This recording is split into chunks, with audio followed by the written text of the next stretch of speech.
কল্পনা করুন এক যোদ্ধা সুলতান, যিনি মাত্র এক যুদ্ধেই বিশ্বের মানচিত্র বদলে দিলেন।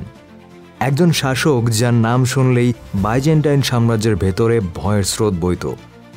আজ আমরা কথা বলবো সেলজুক সাম্রাজ্যের দ্বিতীয় সুলতান আলপ আরসলান সম্পর্কে। ইতিহাস যাকে মনে রেখেছে শুধু একজন শাসক হিসেবে নয়, বরং এমন এক সামরিক প্রতিভা হিসাবে যিনি ক্রুসেড শুরু হওয়ার অনেক আগেই মুসলিম বিশ্বের ভাগ্য গড়ে দিয়েছিলেন। তো চলুন শুরু করা যাক এই ঐতিহাসিক যাত্রা। শৈশব ও উত্থান।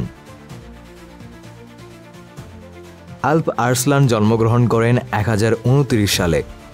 তার আসল নাম ছিল মোহাম্মদ বিন দাউদ চাগরি, কিন্তু তার ডাকনাম ছিল আলপ আরসলান, অর্থাৎ বীর সিংহ। ছোটবেলা থেকেই তিনি ছিলেন সাহসী, বুদ্ধিমান এবং সামরিক কৌশলে অদ্বিতীয়। সেলজুক সাম্রাজ্য তখন ছিল বিশাল, কিন্তু অভ্যন্তরীণ দ্বন্দ্বে জর্জরিত। আলপ আরসলান প্রথমে তার চাচা তোগরিল বেগের অধীনে সামরিক শিক্ষা ও নেতৃত্ব অর্জন করেন। তোগরিল মারা গেলে আলপ আরসলান 1063 সালে সুলতান হিসেবে ক্ষমতায় আসেন। কিন্তু সিংহাসনে বসা মানে যে শান্তি, তা নয়। সাম্রাজ্যের ভেতরে বিদ্রোহ, বাইরের শত্রু, সব দিক থেকে চাপ ছিল তার উপর। সুলতানের নেতৃত্ব। সুলতান হওয়ার পর তিনি প্রথমেই সাম্রাজ্যের ভেতর শৃঙ্খলা ফেরান। তিনি জানতেন ভেতরে শক্তি না থাকলে বাইরের শত্রুকে পরাজিত করা অসম্ভব। তিনি একদিকে প্রশাসনকে শক্তিশালী করলেন, অন্যদিকে সেনাবাহিনীকে আধুনিক করলেন। আলপ আরসলান ছিলেন একজন ধর্মপ্রাণ মুসলিম। শাসন চালানোর সময় তিনি শুধু যুদ্ধে মনোযোগ দেননি, ইসলামী আইন ও ন্যায় বিচারও প্রতিষ্ঠা করেছিলেন। এই কারণেই তার সৈন্যরা তাকে শুধু একজন নেতা নয়, একজন অভিভাবক হিসাবেও দেখত। একজন প্রকৃত সেনাপতি তার সৈন্যদের কাছে বাবার মতো হয় অথবা বড় ভাইয়ের মতো হয়। যেমন আদর করে তেমনি শাসনও করে, এবং এটাই একজন জেনারেলের প্রকৃত বৈশিষ্ট্য। বাইজেন্টাইনদের সাথে সংঘর্ষের সূচনা। কিন্তু আলপ আরসলানের জীবনের সবচেয়ে বড় মুহূর্ত আসে 1071 সালে, যখন বাইজেন্টাইন সম্রাট রোমান ফোর্থ ডায়োজেনাস বিশাল বাহিনী নিয়ে সেলজুকদের আক্রমণ করে।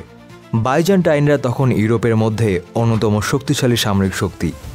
তাদের উদ্দেশ্য ছিল মুসলিম শক্তিকে মধ্যপ্রাচ্য থেকে মুছে ফেলা।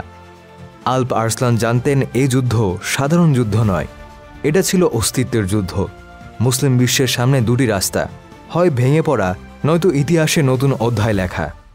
তিনি তার সেনাদের বললেন, আজ তোমরা যদি পলায়ন করো তাহলে ইসলাম ধ্বংস হবে, আর যদি স্থির থাকো তাহলে ইসলাম অমর হবে। কি অসাধারণ কথা, তাই না?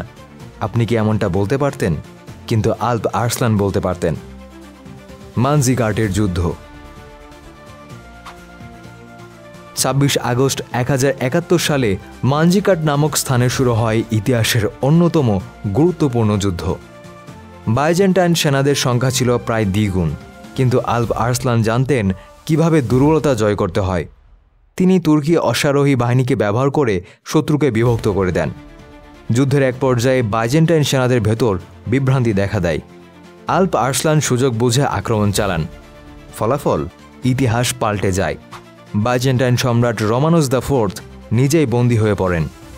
আলপ আরসলান বন্দী সম্রাটকে হত্যা না করে সম্মান দেখান। তিনি বলেছিলেন, আমার হাতে যদি তোমাকে হত্যা করতাম, তুমি কেবল এক সম্রাট হারাতে, কিন্তু দয়া দেখিয়ে আমি গোটা সাম্রাজ্যের হৃদয় জিতে নিয়েছি। যুদ্ধের পরিণতি।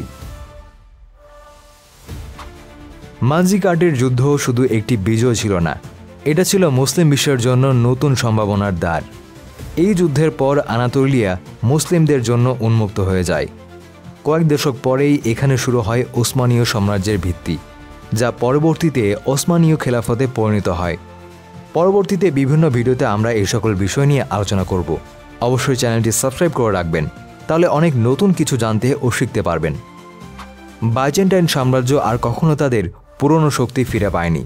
ইতিহাসবিদরা বলেন, মানজিকার্টের পরাজয়ই ক্রুসেডের জন্ম দেয়। আলপ আরসলান মাত্র 42 বছর বয়সে মৃত্যুবরণ করেন। কিছু কিছু ইতিহাসবিদদের মতে সুলতান আলপ আরসলানকে একজন খ্রিস্টান হত্যাকারী দ্বারা বিষ মাখানো খঞ্জর পিঠে মেরে হত্যা করা হয়েছিল।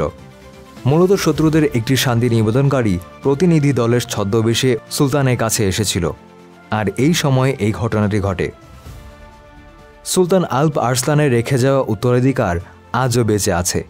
তিনি দেখিয়েছিলেন একজন নেতা কিভাবে ভেতরের ঐক্য আর বিশ্বাস দিয়ে বাইরের শত্রুকে পরাজিত করতে পারে।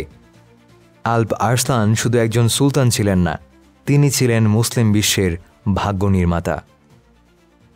ভিডিওটি ভালো লাগলে চ্যানেলটি সাবস্ক্রাইব করুন, লাইক, শেয়ার এবং কমেন্ট করে আপনার মতামত জানান। দেখা হবে অন্য কোনো দিন অন্য কোনো ভিডিও নিয়ে। আল্লাহ হাফেজ।